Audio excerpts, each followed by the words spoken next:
യേശുമിശിഹായ്ക്ക് സ്തുതിയായിരിക്കട്ടെ. ദൈവസ്നേഹത്തിനൊപ്പമുള്ള സഞ്ചാരത്തിൻ്റെ പേരാണ് നോമ്പ്. പാപാന്ധകാരത്തിൽപ്പെട്ട ഈ ഭൂമിയെ, മനുഷ്യജീവിതത്തെ, മനുഷ്യരെ ദൈവത്തിൻ്റെ സ്നേഹം കൊണ്ട് പൊതിയാണ്. ക്രിസ്തുവാകുന്ന സ്നേഹം കൊണ്ട് മണ്ണിൽ അവതീർണനായ ക്രിസ്തു തൻ്റെ ജീവിതത്തെ മനുഷ്യപാപ പരിഹാരത്തിനു വേണ്ടി ആത്മസമർപ്പണം ചെയ്തു. അതുകൊണ്ടാണ് ദൈവത്തിൻ്റെ സ്നേഹത്തിൻ്റെ നല്ല സുഖമുള്ള ഓർമ്മകളുമായിട്ട് നോമ്പിൽ നമ്മളായിരിക്കണം. എന്തുമാത്രം ദൈവം നമ്മെ സ്നേഹിച്ചുവെന്ന്, ഈ പ്രപഞ്ചത്തോടെന്നും കാരുണ്യം കാണിക്കുന്നുവെന്ന്, മടികൂടാതെ മടുപ്പില്ലാതെ ഈ സ്നേഹം നമ്മളിലേക്ക് കൈമാറുന്നുവെന്ന് അറിയണം. അപ്പം ദൈവസ്നേഹത്തെ ധ്യാനമാക്കുമ്പം അറിയാതെ പാപബോധങ്ങൾ ഉണ്ടാവും.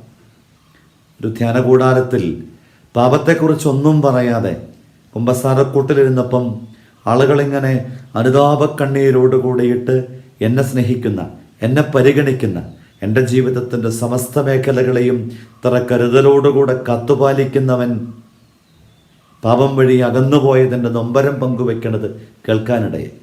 ആദിമാതാപിതാക്കളോട് ഉൽപ്പത്തിയുടെ 3:9 ചോദിക്കും, ആദം നീ എവിടെ?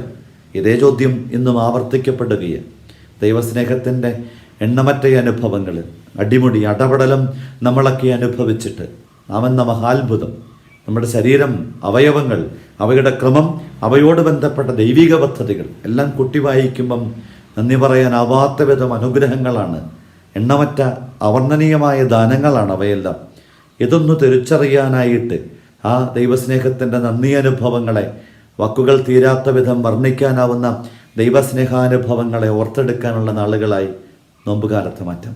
ഈശോയെ, അവർണ്ണനീയമായ ദൈവസ്നേഹത്തെ ഓർത്ത് ജീവിക്കാൻ നോമ്പിൽ കൃപ നൽകണമേ. നമ്മുടെ കർത്താവ് ഈശോ മിശിഹായുടെ കൃപയും പിതാവായ ദൈവത്തിൻ്റെ സ്നേഹവും പരിശുദ്ധാത്മാവിൻ്റെ സഹവാസവും നിങ്ങളോട് കൂടെ ഉണ്ടായിരിക്കട്ടെ, എപ്പോഴും എപ്പോഴും എന്നേക്കും. ആമേൻ. ഈശോ മിശിഹായ്ക്ക് സ്തുതിയായി.